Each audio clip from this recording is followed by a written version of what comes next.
Welcome to I dream. అమ్మ ప్రేమకు విలువ కట్టలేంది. అమ్మ అనుకుంటే ఏదైనా సాధిస్తుంది. అమ్మకున్న సహనం అంతా ఇంత కాదు.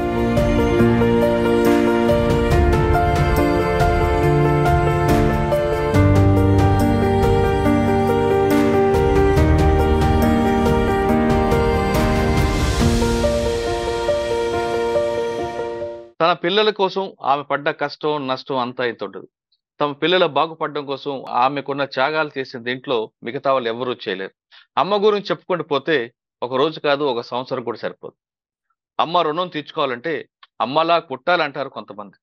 ఈరోజు ఇంటర్నేషనల్ మదర్స్ డే.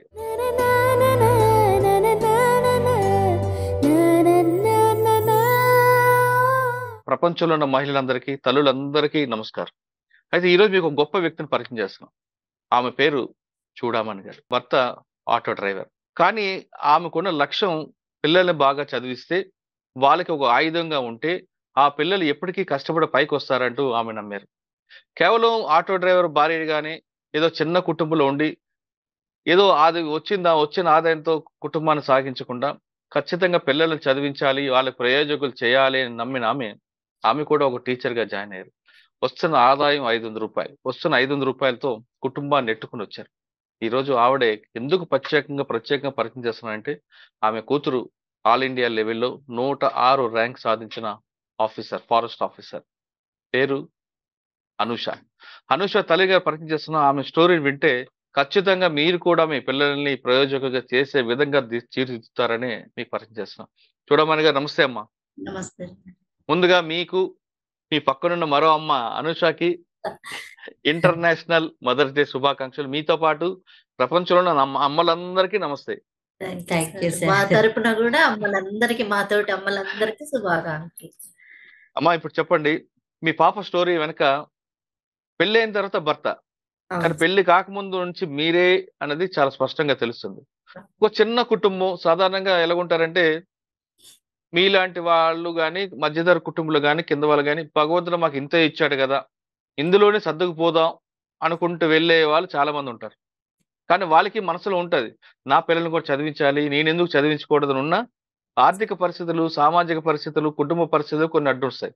కానీ మీరు మాత్రం ఆయన పనిచేస్తున్నా మీరు కూడా పనిచేస్తూ ఆ పాపలో ఒక బలమైన కోరికని తీసుకొచ్చి మీరు చేయలేనిది ఆమెలో చేయించారు. మీరు చాలా గ్రేట్ అమ్మా. చెప్పండి అమ్మ, ఇప్పుడు ఆమె ఈ రోజు ఈ స్థాయిలో ఉందంటే మీరు ఉన్నారు కాబట్టి. సివిల్ చేయించాలని కానీ బాగా చదువుకోవాలని చెప్పారు. చెప్పడం వేరు, వాళ్ళు ఆ లక్ష్యం దిశగా అడుగులు వేయడానికి మీరు పడ్డ కష్టం వేరు. ఒక్కసారి మీరు ఫ్లాష్ బ్యాక్ వెళ్ళి మీరు పడ్డ కష్టం చెప్పండి, వీళ్ళ స్థాయిలో కూర్చోడానికి. మనం చెప్తాం సార్, ఏదైనా ఈ సివిల్స్ అనే కాదు, ఏదో ఒకటి ఉండాలి. లైఫ్ అంటే ఇది కాదు. మనము నిలబడి లైఫ్ లో మనతో పాటు ఇంకొక నలుగురికి సహాయం చేసేటట్టు ఉండాలి. చిన్నప్పటి నుంచి అలా ఉండేది. అది నాకు సాధ్యం కాలేదు. ఎందుకంటే నా ఫ్యామిలీ కానీ ఏది కానీ నాకు సపోర్ట్ లేదు. మేము చాలా పెద్ద ఫ్యామిలీ, 10 మెంబర్స్ సార్ మేము.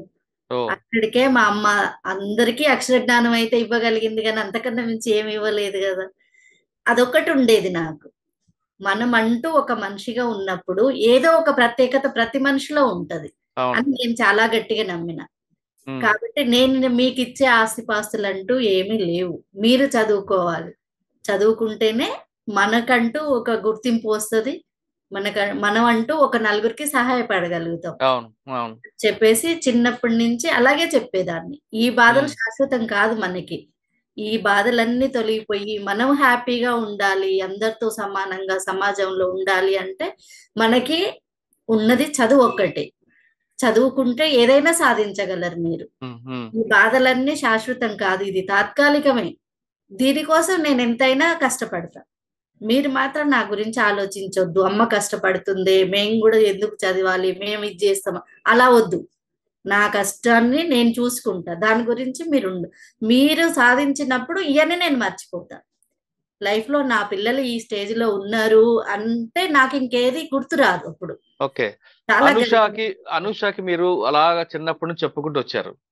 వస్తున్నప్పుడు మీ మాటలు విన్నదా? లేదు మమ్మీ నాకు అది కావాలి ఇది కావాలి. లేదు, అస్సలు లేదు సార్. నేను ఏది ఇస్తే అది, ఏది పెడితే అది తినేది, ఏది ఇస్తే అది కట్టుకునేది, తనకి ఏది కావాలన్నా నేనే తెచ్చేది. ఇది ఉమ్, కావాలి అది కావాలని తోటి పిల్లలతో పోటీ కంపేర్ చేసుకొని వాళ్ళకి అది ఉమ్, ఉంది, మనకి ఇది లేదు, ఎప్పుడూ లేదు అది. ఉమ్. తను ఇంట్లో నాకు సహాయపడేది. నైట్ 10 గంటల వరకు చదువుకున్న రోజులు ఉన్నాయి. పొద్దున 4 గంటలకు లేసి ఒక గంట చదువుకొని నాకు సహాయం చేసి స్కూల్కి వెళ్ళేది. గుడ్. వాళ్ళ తమ్ముడికి కూడా చాలా బాగా చూసుకున్నది. ఓకే. మరి సాధారణంగా కుటుంబం నడపడం అనేది ఆ కష్టం అనేది మీకే తెలుస్తుంది. అవును సార్. మీ వారు అనేది డబ్బులు తీసి ఇస్తారు కానీ అవును బయట అవును ఇద్దరు పిల్లల్ని తీసుకొని నడపడం అనేది ఆ కష్టం నష్టం అంతా మీకే మీ భుజం మీద ఉంటది. అవును. మీ మీ జర్నీలో అంటే పిల్లల్ని పెంచే క్రమంలో మీకు బాగా గుర్తుండిపోయిన ఒక సంఘటన ఉందా? అంటే ఇవి నేను కూడా పిల్లల్ని ఓ పుట్టినరోజు చేద్దామను, ఆ, పండగ బట్టలు కొందామను, లేదా పండగ నాడు మంచి స్వీట్ పెడదామను చేయలేకపోయానే అనే బాధ ఎప్పుడు పడ్డారా? అంటే పాప 10th క్లాస్ అప్పుడు చాలా బాధపడ్డాను సార్ నేను. ఉమ్, 10th క్లాస్ ఎగ్జామ్ కు సెంటర్ కు తీసుకుపోవడానికి ఆ రోజు చాలా ఇబ్బంది పడ్డాము. అయ్యో. ఒక మాట చెప్పాలంటే 3 డేస్ బ్రేక్ఫాస్ట్ కూడా లేకుండా వెళ్ళి ఎగ్జామ్ రాసింది అయ్యో. అయ్యో. కూతురు. అదంతా నేను గర్వంగా ఫీల్ అవుతా సార్ నా కూతుర్ని చూసి. ఇప్పుడు నేను చాలా గర్వంగా, కొన్ని కోట్ల రూపాయలు పక్కకు పెట్టిన ఆ, నాకు నాకు ఈ గర్వం చాలు. నాకు ఏది దీనికి సాటి రాదు. ఆ. ఎందుకు ఆ రోజు ఏం జరిగిందమ్మా అసలు? అంటే ఇంకా వచ్చి లేని సంపాదన, కొంచెం అటు ఇటుగా ఆటో ఎప్పుడు రిపేర్లు వచ్చేది. అయ్యో. ఇంకా అట్లా కొద్దిగా అప్పుడు కొంచెం బాగా స్ట్రగుల్ అయినాం. ఎగ్జామ్ వెళ్ళలేక. ఆ, అంటే వెళ్ళింది, ఆ, వెళ్ళింది స్కూల్ పిల్లలతో పాటు తను వెళ్ళింది, కానీ 2 డేస్ అసలు ఏమి తినకుండా వెళ్ళి ఎగ్జామ్ రాసి వచ్చింది. అలా ఎన్ చిన్నప్పటి ఎన్ నుంచి అయినా స్కూల్లో వీళ్ళు ఈ జన విజ్ఞాన కేంద్రం వాళ్ళు ఎగ్జామ్ పెడతారు తెచ్చి, అవును. దాంట్లో కూడా మండలంలో ఫస్ట్ వచ్చింది. ఓ.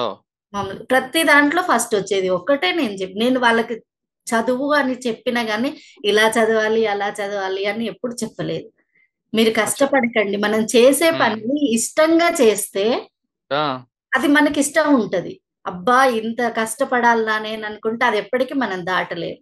అవును. కాబట్టి దాని మీద మీరు ఇష్టం ఏర్పరచుకోండి. చదువే మనకున్న అనుష అనుష చెప్పమ్మ, అమ్మ చెప్తున్నట్లుగా సరే. ఆ 10th క్లాస్ అప్పుడు ఎందుకు చదవకుండా అసలు ఎగ్జామ్ అప్పుడు ప్రతి మనిషికి ఒక గట్టి బలం ఉండాలి, ఆరోగ్యంగా ఉండాలి. కానీ నీకు ఇబ్బంది పడ్డావా ఎప్పుడైనా? ఎందుకు నువ్వు చేయలేకపోయినా అని అనిపించింది ఆ రోజు? అది మమ్మీ చెప్పింది తినకుండా వెళ్ళడం సార్ యాక్చువల్ ఆ, గా. ఆ, కాకపోతే లక్కీగా నేను అవేవి నాకు రాకపోయేది సార్ బ్రెయిన్ లో. నాకు ఎప్పటికీ ఏది ఉండేది అని అంటే ఉమ్, నేను ఫస్ట్ రావాలి, స్కూల్లో ఫస్ట్ రావాలి, 10th ఉమ్, క్లాస్ ఎగ్జామ్ లో టౌన్ ఫస్ట్ రావాలి, లేకపోతే డిస్ట్రిక్ట్ ఫస్ట్ రావాలి. ఆ, ఇదే నా బ్రెయిన్ లో ఉండేది. ఉమ్, ఇంకా పెద్దవాళ్ళు చెప్తారు కదా సార్, మనకి స్ట్రాంగ్ విల్ ఉన్నప్పుడు యూనివర్స్ మొత్తం మనకి సహకరిస్తది అని. అవును, అవును. అలాగే ప్రతి స్టెప్ లో ఎవరో ఒకరు హెల్ప్ చేసేది. అలా మా ఉమ్, ఇంగ్లీష్ టీచర్ ఇప్పుడు నో మోర్, కానీ ఆ, దేవుడితో సమానం. నేను మళ్ళీ ఎప్పుడు నోరు తెరిచి చెప్పకూడదు కానీ కదా సార్. మా పరిస్థితి ఉమ్. కూడా ఎప్పుడు బయటకు తెలియనియకపోయేది పిల్లలు ఇంట్లో ఎలా ఉన్నారు, ఏం తిన్నారు, ఏం చేశారు, అంటే ఇంటి ఎవరికి గుట్టం బయటికి తీసుకురాలేదు. లేకుండా ఎప్పుడు ఆ, నవ్వుతుంటూ. అసలు ఇప్పుడు నేను మాట్లాడుతుంటే కొంతమందికి, మా చుట్టుపక్కల వాళ్ళకి, మా ఊర్లో తెలుస్తది ఆ. వీళ్ళు ఈ తగులు ఇంత అనుభవించిరని. ఇప్పటి వరకు తెలియదు ఎవరికి. ఓకే. ఇంగ్లీష్ టీచర్ ఏం చేశారమ్మా? రోజు సార్ ఏం చేసేది అని అంటే, నువ్వు ఫస్ట్ ర్యాంక్ వస్తావు కదమ్మా, నేనే తీసుకుపోతా నిన్ను సెంటర్ దగ్గరికి అని ఉమ్, తీసుకెళ్లేది. నాకు అర్థం కాకపోయేది ఎందుకు అలా సెపరేట్ గా అని. కానీ ఆయన ఉద్దేశం ఏంటి అని అంటే, ఈ అమ్మాయి ఎలాగూ తినకుండా వెళ్తుంది సెంటర్ కి, ఇలా ఉమ్, వెళ్తే పర్ఫార్మెన్స్ మీద నెగిటివ్ ఇంపాక్ట్ పడుద్ది, అవును. ఉమ్, దారిలో నాకు దాహం అవుతుంది, నేను జ్యూస్ తాగుతా అని పక్క కాపి, నేను ఒక్కడిని తాగితే బాగోదు, నువ్వు కూడా తాగు. ఎందుకంటే మరి మనకి సెల్ఫ్ రెస్పెక్ట్ అయితే పోదు కదా సార్. నువ్వు అవును. తినలేదు కాబట్టి జ్యూస్ తాగు అని అంటే నేను వద్దు అని అంటా కదా ఆబ్వియస్ గా. ఉమ్, ఉమ్. అందుకని నా కోసం తాగు అన్నట్టు జ్యూస్ తాగించి తీసుకెళ్లే వాళ్ళు ఎవ్రీ ఎగ్జామ్ ఓకే. నుంచి. ఓకే. మరి నీకు అమ్మకు ఉన్న అనుబంధంలో మీకు బాగా గుర్తుండిపోయిన సంఘటన చెప్పు అమ్మ మీద. చాలా ఉన్నాయి సార్. ఒకటి ఒకటి బాగా చెప్పు, ఒకటి చెప్పు. అమ్మ చెప్పింది కదా 10th క్లాస్ ఇష్యూ. ఆ, అలా ఆ. అమ్మ ఎంత కష్టపడుతుంది, నేను అమ్మకి ఏం చేయలేకపోతున్నాను, అమ్మకి నాన్నకి అన్నదేమన్నా గుర్తుందా? అలా మమ్మీ చెప్పేది కదా సార్, అంటే ఇప్పుడు అవన్నీ ఆలోచించొద్దు, ఇప్పుడు నువ్వు చేయగలిగేది చదువుకోవడమే. ఇప్పుడు అది వదిలేసి మిగిలినవి ఆలోచిస్తే జీవితం మొత్తం మనం బాధపడాలి అని చెప్పేది. సో కానీ ఆ, ఆ విషయం అంటే నేను మమ్మీకి ఇన్కమ్ పరంగా ఏమి హెల్ప్ చేయలేకపోవచ్చు కానీ కొన్ని కొన్ని సార్లు మమ్మీ అనేది నేను బ్రతికుండడానికి కారణమే నువ్వు అనేది. ఆ, అలాంటప్పుడు నాకు అనిపించేది ఏదో ఒకటి చెయ్యాలి, ఏదో ఒకటి చెయ్యాలి అని. అలాంటి టైంలో ఇప్పుడు జనరల్ గా మీకు ఐడియా ఉంటది కదా sir, below poverty line families లో ఆ, ఫైనాన్సెస్ ఒక్కటే ప్రాబ్లం కాదు, దాంతో పాటు వచ్చే సైకలాజికల్ స్ట్రెస్, ఆ మేల్ హెడ్ బిహేవియర్ కొంచెం డిఫరెంట్ అయిపోతుంది. సో ఆ టైంలో నాకేమనిపించేది అని అంటే మా మమ్మీ ఆల్రెడీ ఎనఫ్ సఫర్ అవుతుంది సైకలాజికల్ గా, ఫిజికల్ గా అబ్యూస్ ఉండకూడదు మమ్మీకి. అది నేను నా ఐ మీన్ నైట్ మొత్తం మెలకు ఉన్న రోజులు ఉన్నాయి, ఫిజికల్ అబ్యూస్ జరగొద్దు అది, నేను నైట్ వాచ్మెన్ లాగా చూసుకోవాలి అని. చిన్న అలికిడ్ అలా అయితే ఉండేది. లేచి ఆ, కూర్చుంటది సార్. చిన్న ఆహా. అలికిడ్ అయినా లేచి కూర్చుంటది. ఉమ్. అలా ఒక రకంగా చెప్పాలంటే నాకు అమ్మతో సమానం. అమ్మ నాకు. అయితే ఇంకొకటి చెప్పాలి సార్. ఇప్పుడు చెప్పమ్మా. ఊర్లలో పిల్లలకి, ఆడపిల్లలకు దూరం చదువులు ఎందుకు అది ఇది అని అంటారు కదా. కానీ పిల్లల చదువుల విషయంలో, పిల్లల బాధ్యత విషయంలో మా హస్బెండ్ మొత్తం నా మీదనే వదిలేసిండు. ఓ, బొంబాయి పంపించి అక్కడ పిల్లలు వాళ్ళ చాలా మంది అనేవాళ్ళు, అమ్మాయిని అంత దూరం పంపిస్తారా, అవును అక్కడ పాడైపోతారు, అలా ఇలా ఎందుకు పెళ్లి అవును. కోసం అంటే అది ఎవరి మాట వినలే మా హస్బెండ్. అది మాత్రం నేను తనని Credit ఇయ్యాలి. క్రెడిట్ ఇవ్వాలి సార్. మీ అల్లుడు మీ అల్లుడు ఏ విధంగా అమ్మా? ఇంకా నాకు చెప్పకూడదు కానీ నాకు 5గురు అన్నదమ్ములు. ఆ, నాకు దేవుడిచ్చిన తమ్ముడితో సమానం సార్. ఓ, ఆ, నా సొంత అక్క తోబుట్టులాగా చూసుకుంటాడు, చిన్న కష్టాన్ని రానియడు. ఉమ్, ఎప్పుడు కొంచెం నేను బాధపడ్డా గానీ తను కళ్ళలో ఆ, నీళ్ళు తెచ్చుకుంటాడు. చెప్తున్నగా అల్లుడని పేరుకే గాని ఆ. నాకు తోబుట్టు కన్నా ఎక్కువ సార్. ఓకే. అనుష చెప్పమ్మా, అమ్మ చేసిన వంటలు నీకు బాగా ఏది ఇష్టం? చిన్నప్పుడు బాగా కార్పప్పలు చేసేది సార్. ఏంటి అది? తెలంగాణ కార్పప్ప అంటారు తెలంగాణలో. సర్వపిండి సర్వపిండి మీ దగ్గర బాగా చేస్తారు, అలాగా. చాలా బాగుంటాయి. అలాగే కానీ డీప్ ఫ్రై చేస్తారు, ఉమ్. డబ్బా మీద కాకుండా. ఆ, ఆ. సొరకాయ కట్టెగారెలు అంటారు. అదే సర్వపిండి చెక్కలు అంటే బాగుంటాయి, కారం కూడా. చెక్కలు, ఆ కారం అనగానే కళ్ళలో నీళ్ళు వస్తున్నాయి. ఆ, ఇంకా చికెన్ ఫ్రై. అవునా? చికెన్ ఫ్రై ఇష్టం ఆ, బాగా. నాటు కూడా మామూలు కూడా. ఏదైనా పర్వాలేదు. ఆ. నాటుకోడి ఎక్కువ. మీరు చేసిన వంటలు అనుష ఇష్టంగా ఏం తింటదమ్మా? ఇవి తింటా సార్, చికెన్ ఫ్రై తింటది, ఉమ్, కిచిడి ఉమ్. బాగా ఇష్టం. కిచిడి మీద పాపడ్ వేసుకుంటుందా, గెయ్యి వేసుకుని తింటదా? బాగా ఇష్టం అది. ఉమ్. నువ్వు అమ్మకి ఏం చేసి ఇష్టపెడతావు అమ్మా? జనరల్ గా సార్ నేను ఏది చేసినా మమ్మీకి అది ఇష్టం అవుతుంది. ఎందుకు అని అంటే మమ్మీ ఏమంటదంటే, నేను అందరికీ పెట్టి పెట్టి అలిసిపోయినా నాకు పెట్టేదానివి నువ్వు ఒక్కదానివే ఉన్నావు అంటే. జనరల్ గా ప్రతి ఇళ్లలో మదర్సే చేస్తారు కదా సార్. అవును. సో నేను ఏ నాన్ వెజ్ వండినా కూడా మమ్మీకి బాగా నచ్చుంది. బిర్యానీ చేస్తా, మమ్మీకి ఇష్టం. అమ్మా, ఇప్పుడు నువ్వు ఫారెస్ట్ అవుతున్నారు మీరు, అమ్మ నాన్న పేరు తీసుకొచ్చారు, రామకృష్ణ గారు మీ వారి పేరు, అవును సార్. వీళ్ళందరి పేరు నిలబెడతారు. వీళ్ళు తల ఎత్తుకునేలా ఫ్యూచర్ మీ దగ్గర, మీ డిపార్ట్మెంట్ లో ప్రజలకి సేవ చేసేలా, ప్రజలకి మంచి జరిగేలా, వీళ్ళు తలెత్తుకునేలా ఏం చేయబోతున్నారు? సార్ ఫస్ట్ అయితే సార్, మనము రూల్స్ అండ్ రెగ్యులేషన్స్ కానీ, గైడ్ లైన్స్ కానీ, గవర్నమెంట్ కానీ, మన సీనియర్స్ కానీ చాలా ప్రొవైడ్ చేస్తాయి కదా. అవి మనం 100% స్ట్రిక్ట్ గా ఫాలో అవ్వగలగాలి సార్. మనకి ఎంత ప్రెషర్ ఉన్నా, ఎంత బయట నుంచి ఏమున్నా కూడా రీజన్స్ మనకు సంబంధం లేదు. అప్పుడు ఆటోమేటిక్ గా ఇంప్రూవ్మెంట్ కనిపిస్తుంది.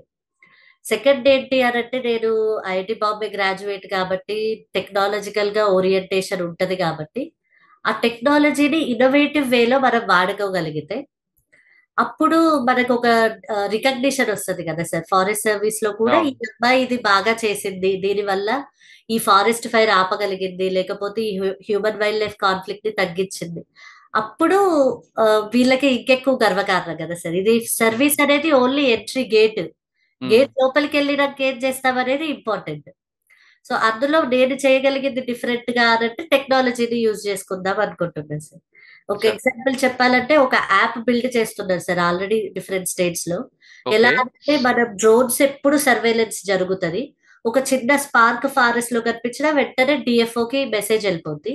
ఆ ఫైర్ ఎక్స్టింగ్విషర్స్ కి టీమ్ అంతా వచ్చేస్తారు. ఇప్పుడు అలాంటివి జరుగుతున్నా కూడా ఇప్పుడు నైనితాల్లో ఫ్యూ వీక్స్ గా మంటలు రగులుతూనే అవును ఉంది. సో అవును. అట్లాంటివి ఇనిషియల్ స్టేజ్ లోనే ఆపగలగడానికి మనం టెక్నాలజీని వాడుకోవచ్చు సార్. ఇప్పుడు మీరు వెళ్తున్నారు కదా డెహ్రాడూన్ ట్రైనింగ్, పక్కన నైనిటాల్ చూడండి. అవును సార్. ఓకే, ఫైనల్ గా మీరు చెప్పమ్మా. సార్ సాధారణంగా ప్రతి ఇంట్లో కూడా పిల్లలు ఉంటారు, వాళ్ళని చదివించాలని ప్రతి కన్న తల్లి తన పిల్లలు ప్రయోజనం అవ్వాలనే చూస్తారు. అవును సార్, ఖచ్చితంగా. వాళ్ళకి చిన్నప్పుడు నుంచి చెప్తుంటారు, కానీ ఎక్కడో దగ్గర మిస్ఫైర్ అయ్యి లేదా చుట్టూ ఉన్న పరిస్థితులు అనుకూలించుకోవడం, ఆర్థిక ఇబ్బందితోనూ ఆ తల్లి తన కోరిక తీర్చుకోలేకపోతుంటారు. అక్కడ తల్లి తప్పు అని అనలేం, అవును పరిస్థితులు అని తీసుకొస్తారు.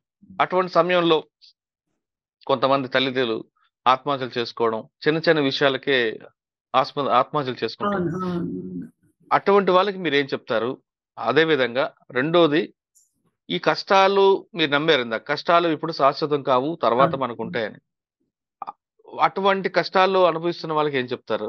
మూడోది, చాలా మంది పిల్లలకి ముద్దు చేస్తారు. ఆ ముద్దు అనేది ఒక స్థాయికి బాగానే ఉంటది. అవును. తర్వాత పెరిగిన తర్వాత ఆ పిల్లలు ప్రయోజకులు కాకపోతే ఆ తల్లి బాధ అంతా ఇంత కాదు. ముందే ఎందుకు మనం దిద్దుకోవాలి? ఈ 3 ప్రశ్నలకు సమాధానం చెప్పండి. అంటే ఇప్పుడు ఏ సమస్య అయినా అది తాత్కాలికమనే నేను నమ్ముతాను సార్. హ్మ్. ఈ రోజు ఇంత బాధపడ్డాము, ఇంత స్ట్రగుల్ ఉంది అని చెప్పేసి దాన్ని ఆ జీవితాన్నే ముగించేయడం అది మంచిది కాదు. రైట్. మనకు ఉన్నదే చాలా చిన్న జీవితం. ఏమో రేపు మంచి జరగొచ్చు. రేపు అవును. కాకుంటే ఇంకో రోజు ఎప్పటికీ ఒకే తీరుగా పరిస్థితులు ఉండవు. అవును. ఉన్నదాన్ని మనం మనకు తగ్గట్టుగా సవరించుకొని దాన్ని దాటుకుంటూ ప్రయాణం ముందుకు. సాగించాలి అంట తప్ప నేను ఎప్పుడు జీవితాన్ని ముగించాలని నేను ఎవరిని చెప్పను సార్. రైట్. అది రైట్. తప్పు కూడా అలా ఆలోచించడం కూడా. ఆ ఆలోచన వచ్చినప్పుడు 2 నిమిషాలు 2 నిమిషాలు ఒక్క నిమిషం దాన్ని వాయిదా వేస్తే చాలు. జీవితం మన చేతిలోకి వచ్చేస్తది. అది ఓకే. గట్టిగా నమ్ముతా సార్ నేను. కాదు, పిల్లల పెంపకంలో తల్లి పాత్ర గురించి అడుగుతున్నాను. ఎక్కడ ముద్దు చేయాలో చెయ్యాలి. ఎక్కడ దండించాలో దండించాలి సార్. ఈ మధ్య హ్మ్. స్కూళ్ళల్లో గాని అలా పిల్లల్ని దండించకూడదు. అది తప్పు. కొట్టి చెప్పొద్దు, తిట్టి చెప్పొద్దు అని అంటున్నారు గానీ అది తప్పనిపిస్తది సార్ నాకు గూడా. ఆ! ఎందుకంటే తెలిసి తెలియని టైములో వాళ్ళకి చిన్నతనంలో తప్పు చేస్తే అది తప్పు అని చెప్పనప్పుడు వాళ్ళకెలా తెలుస్తది? ఆ పని అవును. చేయకుండా ఇంకొకసారి ఎలా ఉంటారు వాళ్ళు? హ్మ్. చిన్నప్పుడు అమ్మ కొట్టింది కాబట్టి ఈ పని చెయ్యను అని వాళ్ళ మనసులోకొచ్చినా పర్వాలేదు.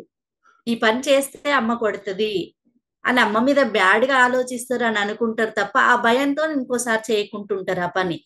కొంచెం పెద్దగయిన తర్వాత ఇది కరెక్ట్ కాదు కాబట్టి మా అమ్మ దెబ్బేసింది నన్ను అని ఆలోచించగలుగుతారు కరెక్టే గదా! అమ్మా. మీలాంటి వాళ్ళు ఆలోచిస్తారు. కొంతమంది తల్లులు మాత్రం మా పిల్లలకి చిన్నప్పటి నుంచి కొట్టలేదు, వాడు ఒక్కడే కొడుకు, వాడిని ఎత్తుకొని ముద్దులాడాలి అని ఏదో కొన్ని కొన్ని అంటుంటారు బ్యాడ్ సార్. అది హ్యాబిట్స్ అది చేస్తుంటారు. కరెక్ట్ కానీ కాదు. అది తర్వాత కరెక్ట్ కాదు. వాడు పెరిగి పెద్దయిన తర్వాత ఇదే తల్లిని తిడుతుంటాడు. ఆ! అదే ఆ రోజు మనం చేయలేకపోయింది, ఈ రోజు పిల్లలతోని మనం చేపిచ్చుకోవాల్సొస్తది. హ్మ్. కాబట్టి ముద్దు చేయండి. తినే కాడ చేయండి, వాళ్ళకి డ్రెస్సులు కొనియండి, ఇంకేదైనా కొనియండి. చదువు కాడ, సంస్కారం కాడ, పద్ధతి కాడ, 10 మందితో వ్యవహరించే తీరు పైన మాత్రం మనం కఠినంగా ఉండాల్సిందే సార్. ఓకే. ఎందుకంటే దానివల్ల మనం ఒక్కలమే, మన కుటుంబమే కాదు, వీడు బయటికి పోయి ఎన్ని తింగరేషాలేస్తాడో, ఎవరెవరిని బాధ పెడతాడో, ఎంతమంది బాధపడతారో. ఆ! ఇదే కదా సార్. ఇప్పుడు అవును. పిల్లలు ఎవరైనా చేసిర్రంటే నేను వాళ్ళ తల్లిదండ్రులనే ముందు తిడతా.